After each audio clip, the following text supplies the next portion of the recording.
Le Talmud n'est pas un livre comme les autres. Juste le prendre et le traduire ne sert absolument, bon, je dirais pas à rien, mais pas loin, parce que d'un point de vue de halakha, on va pas avoir la loi pratique et les conclusions. D'un point de vue de l'histoire et de la hashkafa, de la philosophie, eh bien, il faut connaître les finesses de langage. C'est de l'araméen, du judéo-araméen. Les mots sont souvent des mots concepts, surtout dans la Haggadah, comme l'explique bien le Maharal. Et surtout, la plupart des mots utilisés dans le Talmud sont des mots indicatifs et donc un peu comme des panneaux dans le code de la route. Donc ici, on va utiliser ce qu'on appelle les klalim de Rav Shmuel HaNagid. C'est la manière la plus simple d'avoir les briques logiques de la Gemara et la manière la plus courte aussi. Il existe d'autres livres, dans l'excellent livre didactique, le Derer Tevunot de Ramchal, le Halichot Olam, qui est très complet mais complexe aussi, et il y a également Torah Shebe'al Peh du Shla Kadosh. Alors tout cela, c'est pour aller beaucoup plus loin. L'élève du Maïmonide a également écrit pas mal de choses là-dessus. Il ne s'agit pas ici, attention, de l'historique. L'historique, on peut le voir dans l'introduction du Maïmonide ou bien dans la Higueret Rav Gaon. Ici, il s'agit de bien comprendre quelles sont les briques et les compositions du Talmud. Donc, Rav Shmuel HaNagid, qui est à cheval entre les Géonim et les Rishonim, il est né en 996, donc avant l'an 1000. Ça a été le premier juif à atteindre le poste de vizir dans l'empire musulman de l'époque. Et il y a toute une histoire, son histoire est quand même extraordinaire. Donc, on va faire une biographie peut-être là-dessus. Donc, Talmud le Talmud est découpé en deux parties, la Mishnah et Pirouche à Mishnah. On l'appelle la Mishnah, et l'explication de la Mishnah. Pourquoi ça s'appelle Mishnah? Il y a plusieurs explications, parce qu'il y a le mot leshanot, c'est-à-dire répéter, veshinantam, c'est en répétant qu'on apprend. Mishné signifie également le second, le vizir, le premier ministre du coup. Donc la Mishnah serait à la droite de la Torah écrite. Et donc la Mishnah, c'est ce qu'on appelle la Torah Shebe'al Peh, la Torah orale. C'est la base de la Torah. Je traduis ici littéral. Donc, c'est la base de la Torah qui a été transmise par Moshe Rabbeinu, à la Vachalom, jusqu'à Rabbeinu Akadosh, Rabbi Yehuda Hanassi, qui est Rabbi Yonassi, celui qu'on appelle Rabbi Yehuda Akadosh. C'est lui qui a écrit la Mishnah afin que on puisse s'en rappeler. Donc, il est très important de se rappeler aussi que la Mishnah a été écrite en but d'être retenue par cœur, et donc il y avait un système de rimes et de répétition ou pas. Donc, quelquefois, il ne faut pas analyser la Mishnah comme un texte écrit pour être un texte, mais écrit pour être retenu par cœur. L'explication de la Mishnah, c'est ce qu'on va appeler la Gemara. Alors, il y a deux parties. Il y a ce qu'on appelle halacha mekuyemet, c'est la halacha qu'on va suivre, et il y a le deuxième, c'est la halacha dechouya, la halacha qui a été repoussée. Donc, soit c'est la partie donc, qui est restée claire, dans laquelle il n'y a pas eu de marloquette, il n'y a pas eu de discussion, soit c'est la partie dans laquelle il y a eu bien évidemment des discussions, et donc au fur et à mesure des transmissions, on a perdu la loi originale et on va devoir la retrouver. Donc si on réfléchit, nous avons le Talmud qui est composé lui-même de la Mishnah, qui est la loi orale, nous avons la Gemara qui est l'explication, dans laquelle nous avons la halakha claire, celle qui n'a pas été touchée, et la halakha discutée. Voici la composition de base de ce qu'on appelle le Talmud. Maintenant, pourquoi le Talmud compile aussi les avis qui ne sont pas la halakha? Donc, à quoi ça sert de ramener un avis et de dire, voilà, Rav Tel pense ainsi et la halakha n'est pas comme lui. Donc, Rav Shmuel HaNagid nous explique que toutes ces halakhot se baladaient et se transmettaient aussi à l'oral. Et lorsque on allait transmettre la halakha et que quelqu'un nous dit, mais non, mais moi, j'ai appris la halakha telle et telle, on peut retrouver l'origine de cette halakha et donc retracer d'où elle vient et lui expliquer s'il a tort ou bien s'il a raison. Donc, c'est important aussi d'avoir cette partie. Pour nous, c'est très compliqué parce qu'en fait, on part souvent d'une feuille blanche, on n'a aucune transmission, et donc on va se retrouver dans le Talmud avec des éléments qui sont à la halakha et d'autres qui ne sont pas du tout la halakha. C'est-à-dire que la halakha, ça veut dire que c'est ce que je vais devoir suivre. Une conclusion est bonne, une conclusion n'est pas bonne. On me met les deux. Maintenant, il y a des règles. Les règles, on va les voir surtout à la fin de ce chapitre. Les composants de la Gemara. Alors, la Gemara marche un peu comme un gros Lego, ou plutôt un grand jeu d'échecs dans lequel on va poser toutes ces pièces-là, donc qu'on va voir une après l'autre. Il y en a 21. 21 chez Rav Shmuel HaNagid, 7 chez le Ramchal, qui elle-même après se découpe en d'autres. Je ferai un peu des références, parce que bon, et dans le Halichot Olam, encore plus. Le premier, c'est ce qu'on appelle la Tosefta, c'est ce qu'on a rajouté. La Tosefta, c'est un rajout. Et comment est-ce qu'on le reconnaît? Le mot, c'est Tana. Lorsqu'elle vient à la suite d'une Mishnah et qu'il n'y a pas de contradiction, c'est une halakha. Il y a également une Tosefta à part qui a été écrite par Rabbi Yehuda, mais ça c'est autre chose. Il y a ce qu'on appelle aussi la Baraita. Ça vient de bar, mais les bars, ça veut dire extérieur. Et il faut savoir que ce que nous appelons la Mishnah, c'est la Mishnah de Rabbi Yehuda Anassi. Rabbi Yehuda Anassi a sélectionné un nombre de Mishnayot. Ce qu'il a sélectionné est pour lui la halakha, et donc on le suit. Tout le reste, c'est d'autres rabbanim, parce que Rabbi Yehuda Anassi n'est pas le seul rabbin sur terre, et plein d'autres rabbanim avaient leur propre seder de Mishnayot. Toutes ces Mishnayot-là sont appelées Beraita, Baraita, c'est-à-dire Mishnah extérieure. Le terme qui permet de savoir qu'on est en présence d'une Baraita, c'est Tanu Rabbanan, Tanechada, Tanya Idar. En général, le moyen mémotechnique que l'on donne, c'est que lorsqu'il y a deux Nun, comme Tnan par exemple, c'est une Mishnah. Lorsqu'il y a un seul Nun, comme Tanu, Tané, eh bien c'est une Baraita. La Baraita, si elle ne contredit pas la Mishnah, elle est la Halacha. Si elle contredit la Mishnah, là on a un souci. Et il faut savoir, selon les règles, qui contredit qui. En 3, nous avons le pirouche. Alors le pirouche, c'est l'explication de la Mishnah. Et lorsqu'on va dire Maï, que veux-tu dire? Et donc là, on va rentrer dans une explication. Alors c'est important, Ramchal nous dit de faire la distinction entre le sujet et son explication. Parce que bien évidemment, dans l'explication, je vais développer dans le sujet, je vais être beaucoup plus restreint sur le nombre de mots que je vais utiliser. Il y a pas mal d'autres éléments, mais c'est intéressant de bien distinguer le pirouche du sujet du nocé sur lequel nous parlons. Nous avons également la she'ela. La she'ela, c'est une demande. Alors, on traduit en français, aujourd'hui en hébreu moderne, she'ela, c'est une question. C'est pas vraiment une question ici, c'est une demande. C'est-à-dire que je demande une information, je dois avoir une information en retour et l'information doit cadrer avec ce que j'ai demandé. Et le retour d'information s'appelle teshuva. D'accord? La teshuva, c'est lorsque je donne l'information, je donne ce qu'on m'a demandé. D'accord? C'est pas pour rien aussi que le repentir s'appelle la teshuva, c'est lorsque je décide de payer finalement ma dette ou bien de retourner à ma place. Donc teshuva, c'est l'information qu'on m'a demandé. Si la teshuva, la réponse est correcte, normalement, elle est la halacha. Si la teshuva est correcte, elle ne contredit rien. Ensuite, il y a ce qu'on appelle la kushia. Alors, la kushia, c'est bien une destruction et c'est bien une question, dans le sens destruction de l'idée. Lorsqu'on va venir, on va dire, attends, je ne suis pas d'accord. Et le terme, ça va être mitivé ou itivé. La différence, c'est mitivé, c'est au pluriel, itivé, c'est au singulier, tout simplement. Mais lorsque j'ai une kushia, c'est-à-dire que mon idée telle qu'elle est actuellement, elle va nulle part. Donc, une kushia me laisse une idée en suspens. Ce n'est pas encore la halakha. J'ai besoin d'un dénouement. Le dénouement s'appelle le pirouk ou bien le tirout. Alors, il faut voir, parce que pirouk, il y a l'idée de construire et déconstruire. Le tirout, il y a l'idée de dénouer. Et là, bien évidemment, nous n'avons que 21 termes, mais il y en a bien d'autres. Là, ce sont des termes génériques. Donc, dans le pirouk, on peut mettre tous les dénouements. Le tioufta, c'est un peu comme une mise en échec. Et lorsque je viens, je fais voilà, tioufta, dans la Gemara, je dis tioufta. C'est-à-dire qu'en réalité, tu es bloqué.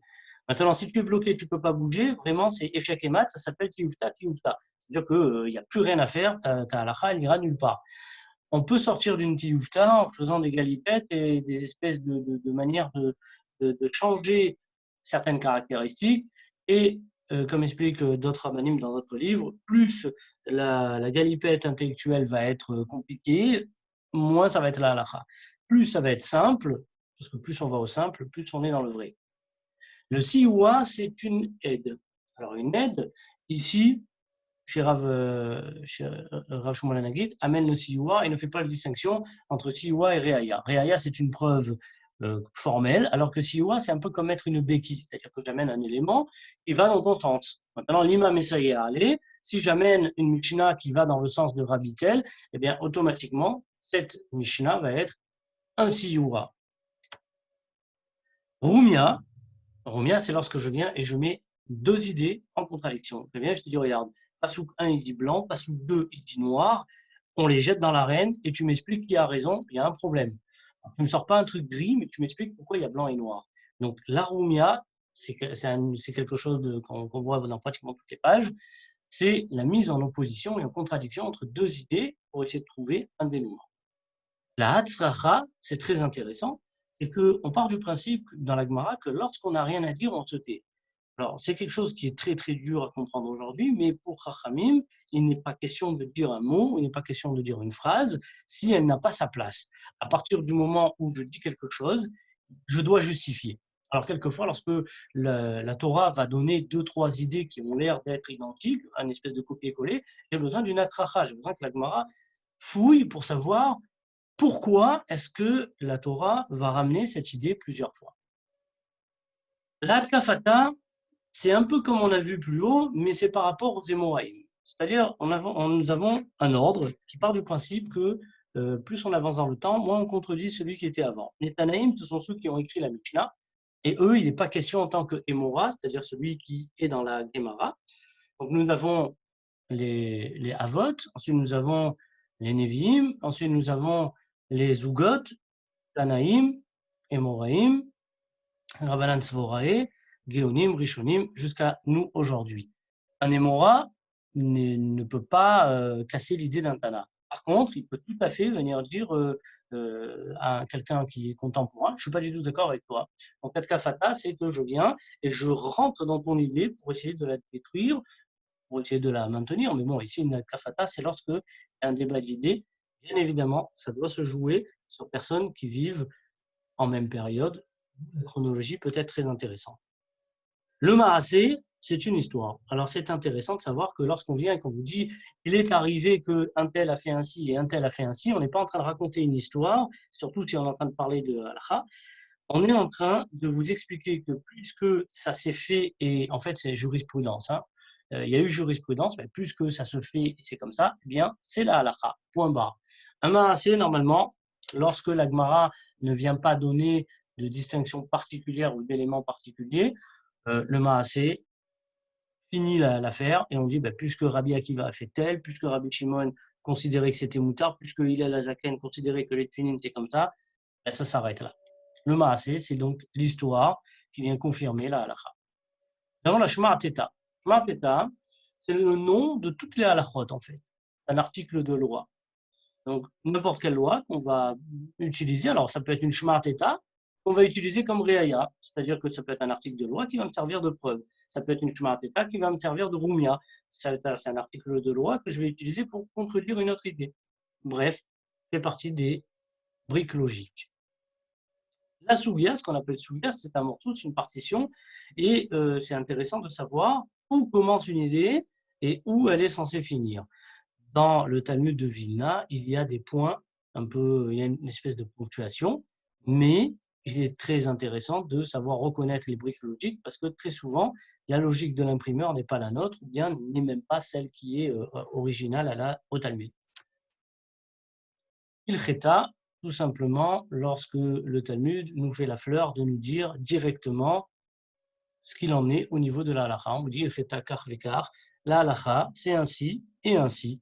Eh bien, merci. Dans ce cas-là, la soudia se termine d'elle-même par une conclusion claire. Nous avons Tikou.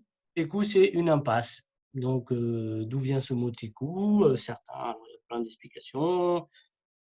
Tishbi, Yetaret, Kushiot, Vesheot, que Eliyahu viendra expliquer les Kushiot, les questions et les demandes, ce qui est un peu compliqué parce que d'un point de vue de la halakha, un prophète n'a pas son mot à dire, puisque un prophète peut prophétiser, mais la halakha, ça marche avec le cerveau.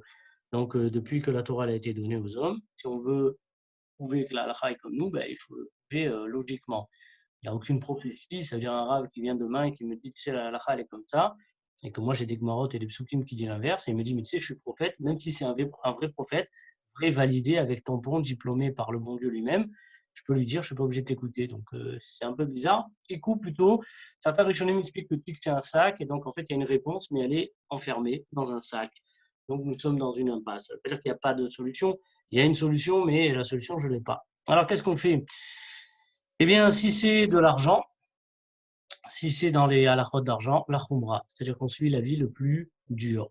Et l'argent, si maintenant il est entre les mains du Beddin, il reste en vert tant que la personne n'amène pas de preuves. Si c'est dans Issour Ve'eter, dans la Kashrut, dans Nida, dans tout ce que vous voulez, ça fait donc dans ce cas-là, ça dépend si c'est Minatora ou pas, mais on est mahmir, c'est-à-dire qu'on suit la vie le plus dur dans le Issur Véter, et Be'inyan et Mamon. Donc, je vous le traduis directement. Imou Be'inyan Mamon, Azaidinim Letovat Anitva. Si c'est dans l'argent, eh ben, c'est la personne qui détient l'argent qui va le garder. Imou Be'inyan Issur, Azanichirim Besafek la Khumra. Quand ça touche l'interdit, donc la kashrut, Nida, la Khumra. Donc, ça c'est pour Tikou. Chinouille. Alors, chinouille, c'est une permutation, c'est lorsque on est en train d'expliquer une idée, cette idée, on voit qu'elle va de nulle part, et que c'est évident qu'il nous manque un élément, bien le nom de l'auteur ou bien des conditions. C'est un outil qui est utilisé très souvent dans le Talmud, et contrairement à ce qu'on peut croire, il utilise des règles bien précises. C'est-à-dire que je ne viens pas changer au milieu de route pour le plaisir.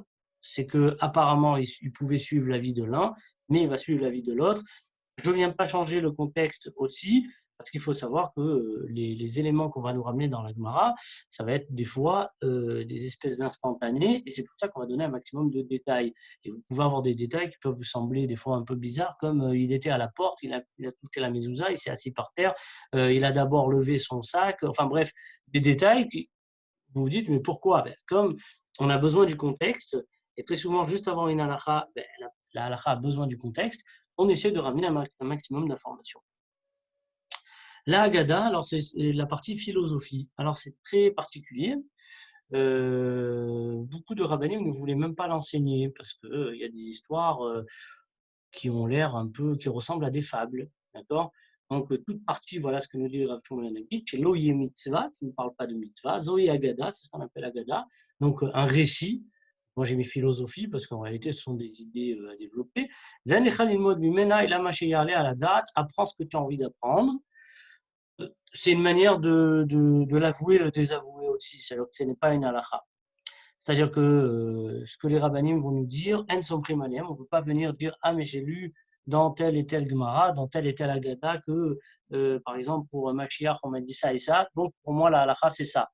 Toute la halakha, aussi bien pour pourquoi? Parce que Rav Shmuel Nagid est conscient, c'est pas qu'il est en train de dire que c'est pas important, c'est juste qu'il est conscient que les règles qui régissent la halakha sont bien compliquées, mais elles sont bien moins compliquées que les règles qui régissent la Haggadah. Pas beaucoup de rabbinim qui ont voulu rentrer dans ce problème-là. Une partie a été commencée par le Maharsha, mais en réalité, celui qui nous a donné les clés, c'est le Maharal de Prague. Donc le Maharal de Prague a l'essentiel de son travail à expliquer, donner les clés pour comprendre la Haggadah. La Hora, ben, c'est lorsque on a trouvé une nouvelle idée et on est en train de chercher dans une halakha dans laquelle on n'a ni une bonne idée ni une mauvaise, d'un coup on a la nouvelle, c'est ce qu'on appelle la Hora. Un avis particulier, c'est une chita. Alors c'est très important de savoir qu'à l'époque, quand les rabbinim ont une idée, ils l'ont jusqu'au bout de leur vie. C'est-à-dire que certains rabbinim n'hésitent pas à être mis en quarantaine ou bien se faire communier pour pouvoir suivre leur idée. Parce qu'ils partent du principe qu'un homme sans idée, c'est un homme qui ne réfléchit pas.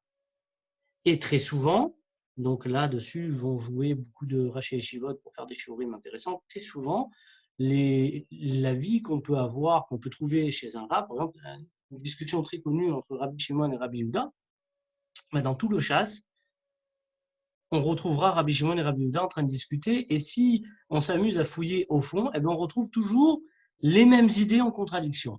Donc Shita, c'est avoir compris le point de vue bien précis d'un rave en particulier. Nous allons passer maintenant à la partie Psakim. Nous étions dans la partie Klalim, nous avons vu quelles sont les grandes règles. Alors, là, on va partir au Psakim, on va commencer par la règle la plus simple, Yachid Verabim, Halacha Verabim. Lorsque j'ai une personne et plusieurs personnes en face, la Halacha, elle est comme le Rabim. Cette règle n'est pas absolue. Pour une raison toute simple, c'est qu'un lion contre 10 moutons, on sait très bien qui va gagner. Donc, on va se retrouver avec une échelle qui arrive. Donc, lorsque je me retrouve dans une Mishnah où il y a Matnitim, Vacharkar, Stam, c'est-à-dire que j'ai une marloquette dans la Mishnah, on me dit Rabbi tel pense ça et Rabbi tel pense ça, et après la Mishnah, elle dit et il faut faire ça, sans expliquer qui pense quoi. Normalement, la halakha, elle est Kestam. On suit cette conclusion. Mais si l'ordre de la Mishnah, c'est que d'abord la Mishnah nous donne la halacha et ensuite elle amène une marloquette, là je suis obligé de suivre les règles, les klalé psika, c'est-à-dire les règles qui suivent lorsque par exemple Rava est en marloquette avec Rabba, ou bien Abaye avec Rava. Donc tout ça, on peut suivre l'ordre des Chadam Aserta, c'est-à-dire que l'ordre dans lequel les Mishnayot vont être amenés, il faut savoir que dans la Gemara, les Mishnayot ne sont pas découpés de la même manière qu'on peut trouver dans les livres de Mishnayot en vente dans le commerce, mais dans un même traité, je peux considérer qu'une chose a été amenée avant ou après. Il y a une temporalité si je veux dans une même Gemara. Mais d'une Gemara à l'autre, je ne peux pas, surtout qu'elles ne sont pas complètes et surtout qu'il nous en manque beaucoup. Comme la Gemara de Havot, qui, comme par hasard, a été une des premières Gemarot qui a disparu. Bizarre. Machloket du Braïta, des Stam, Mishnah. Si j'ai une machloket entre une Braïta et une Mishnah, on l'a déjà dit, Halakha Kesta Mishnah, parce que la Mishnah a été validée par Rabbeinu Akadosh. Si j'ai une machloket dans une Mishnah et une Braïta, bien évidemment, je ne peux pas suivre la Braïta, parce que Im Rabbi Loshna, Rabbi Chiyamina Inlo, c'est-à-dire que Rabbi et tous les Tanaïm sont au courant de toutes les Mishnahot qui existent, et donc, s'il ne l'a pas ramené, c'est pour une raison. On va voir ici 4 grands livres qui en réalité font partie de la Mishnah. Donc le premier, c'est la Mishnah, Sta Mishnah Rabbi Meir, c'est-à-dire c'est la Mishnah de Rabbi Noah Kadosh qui a été transmise à Rabbi Akiva, qui lui-même a transmis à Rabbi Meir, qui est Rabbi Meir Balanes. À quoi ça sert? Lorsque la Mishnah ne donne pas l'auteur, vu que je connais le dernier auteur, c'est Rabbi Meir en fait. Donc une Mishnah sans auteur, c'est Rabbi Meir. Une Tosefta, ça a été écrit par Rabbi Nechemia. Dans la Tosefta, il y a plein d'autres rabbinim, mais si je n'ai pas de nom, il s'agit de Rabbi Nechemia. Le Sifra et le Tifri, qui sont des livres qui sont écrits directement sur le Chumash. Le Sifra, c'est Rabbi Yehuda, le Sifri, c'est Rabbi Shimon. Tout cela font partie des élèves de Rabbi Akiva. Ils font partie des élèves qui ont réchappé au massacre donc des 24 000, ou bien ce seraient des nouveaux élèves qui l'auraient formé. Rabbi Meir contre Rabbi Yehuda. Eh bien, Halakha est Rabbi Yehuda. Rabbi Meir contre Rabbi Yossé, Halakha contre Rabbi Yossé. Rabbi Meir contre Rabbi Shimon, Halakha contre Rabbi Shimon. Rabbi Meir contre Rabbi Eliezer, Halakha contre Rabbi Eliezer ben Yaakov. Donc en fait, ces 4 rabbinim-là, Rabbi Meir ne peut pas les contredire. La Mishnah de Rabbi Eliezer ben Yaakov, Kavenaki, c'est-à-dire qu'elle est dans la halakha. Yeshomrim, c'est Rabbi Nathan. Et Acherim, c'est Rabbi Meir. Acherim, les autres. Pourquoi Acherim, les autres? Parce que Rabbi Meir a appris la Torah chez un maître qui est sorti ce qu'on appelle les Tarbutra, c'est-à-dire qu'il a abandonné toute la Torah, Elisha ben Abouya, et on l'a appelé Acherim. Donc, Kol Makom, Sheshana Rabbi Shimon ben Gamliel ben Mishnato, Halakha Kemoto. Donc, chaque fois que Rabbi Shimon ben Gamliel est dans sa Mishnah, la Halakha elle est comme lui, à part 3 soubiotes dans le chasse, c'est-à-dire 3 partitions bien particulières. Rabbi, la Halakha est toujours comme lui, Mechavero, s'il y a une personne en face, Velo Mechavera, et pas s'il y a plusieurs personnes en face. Chaque fois qu'on a Rabbi Shimon ben Eliezer sans Machloket, la Halakha est comme lui. Rabbi et Rabbi Yehuda, la Halakha est comme Rabbi. Toujours le même. Rabbi et Rabbi Meir, Halakha est comme Rabbi. Donc Rabbi aura toujours raison, à part s'il y en a plusieurs contre lui. Rabbi Eliezer, Rabbi Yoshua, la Halakha sera contre Rabbi Yoshua. Rabbi Eliezer, Rabban Gamiel, comme Rabban Gamiel. Bet Shammai et Bet Hillel, la Halakha est comme Bet Hillel, à part 6 choses dans lesquelles la Halakha est comme Bet Shammai. C'est particulier, Bet Shammai et Bet Hillel, ça peut donner, on peut étudier ça en particulier. Une fois que c'est écrit Bameh Dvarim Amurim, dans quel cas nous parlons? Be'ematai, dans parlons-nous? Bisman, au Béhémet, ou bien en vérité. Il s'agit de halakha le Moshe Mitinaï, c'est-à-dire que c'est une halakha qui a été transmise, dans laquelle on sait qu'il n'y a pas eu de problème dans cette transmission. Maintenant, on n'apprend pas Enemedin, non mipi Mishnah, non mipi Talmud, bisman halakha bezida, aval bisman jena bezida, mipi Talmud halakha.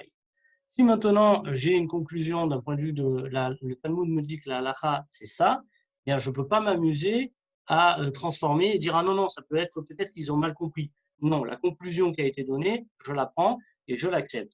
Maintenant, si le Talmud ne me dit pas clairement, eh bien là, je peux rentrer et jouer. Et même aujourd'hui, le Maharal de Prague le dit, et même Rav Yosef récemment, dans les introductions de ses Sfarim, explique qu'à partir du moment où on peut défendre son point de vue, bien évidemment le défendre intelligemment et en ayant étudié le sujet de A à Z, on peut arriver à une conclusion et suivre sa halakha. apprendre avec des pincettes, mais ce concept est la halakha est comme Rav dans tout ce qui touche les Issourim et comme Shmuel dans tout ce qui touche l'argent. Et nous avons là une liste encore, hein, les Tanaïm, on les appelle Tana, et donc Rav Chesda et Ravuna, Ravuna, Rav Shechet et Rav Nachman, c'est Rav Shechet, Beissouré et Rav Nachman dans tout ce qui touche l'argent. Dans tous les cas, la halakha est toujours comme le maître devant l'élève. À partir, en fait, pourquoi? Parce qu'il y avait l'élève qui donnait son avis et le maître qui donnait son avis de la halakha. À partir de Rava et Rabba, c'est la marloquette de Abaye et Rava qu'on retrouve très souvent, à partir de Rava, halakha kebatraï. C'est-à-dire qu'on va suivre le dernier. Pourquoi? Parce que la coutume était jusqu'à Rava de laisser au Rav de dire le dernier mot, mais à partir de Rava, ce que l'élève dit, c'est la conclusion que son Rav lui a dit. Donc à partir de Rava, halakha kebatraï. Le dernier chronologiquement à parler, eh bien c'est lui qui va parler. Donc on arrive, Rabba et Rav Yosef, c'est ce qu'on va trouver très souvent, donc halakha et Rabba, qui est le maître d'Abaye et Rava. Ravacha et Ravina, c'est comme Ravina. Ravashi et Ravina, sont ceux qui ont terminé le Talmud. Et c'est pour ça que Morba Ravashi, qui est le fils de Ravashi, qui est un des auteurs compilateurs du Talmud, la halakha est comme lui, tant qu'il n'y a pas de discussion contre lui. Avec les 3 derniers éléments, et on termine cette introduction au Talmud, chaque fois qu'il est écrit Vaïtmar, Vatnan, Tna, Nurminu, Vatanya, Uchia, c'est-à-dire que c'est une question, et on l'amène cela pour, bien évidemment, l'intérêt, c'est d'amener la réponse. Chaque fois qu'on dit Tioufta des Rabbi Ploni Tioufta, En Alakha Kemuto, c'est le fameux Chekemat dont nous avons parlé tout à l'heure. 2 fois le mot Tioufta signifie cherche pas, il n'y a rien à sortir. Tioufta, simplement, c'est une manière de casser une idée, et on l'a déjà vu, faisait partie des klalim. Chaque pasouk est là pour nous apprendre quelque chose. Il y a une discussion pour savoir est-ce qu'un pasouk peut servir clairement, c'est-à-dire en dehors de son sens premier, à 2 ou 3 idées, pas évident.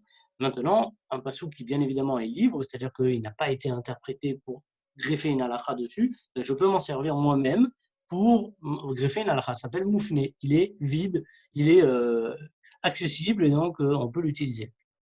Chaque machloket, shelo chiyev machloket b'maaseh ela b'da'at bilvad, lo nigdor bo halakha keploni.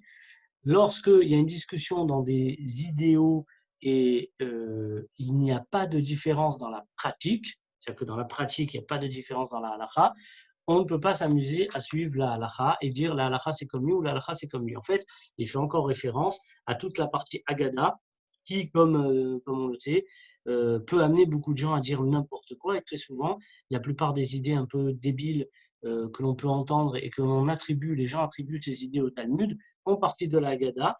Et je les invite à ouvrir les livres du Maharal de Prague, ou bien du Ramchal, ou bien de tous les rabbinim, ou bien de tous les rabbinim qui ont travaillé énormément là-dedans, le Maharsha et compagnie, pour pouvoir nous donner en fait les clés pour comprendre que les paroles de nos sages sont beaucoup plus complexes et donc il faut connaître les concepts et pas uniquement traduire bêtement. Voilà, Bezrat Hashem, on essaiera de faire le Derer Tevunot du Ramchal et ça nous permettra d'avoir, en plus de toutes ces données-là, une méthode didactique pour pouvoir se balader tranquillement dans le Talmud.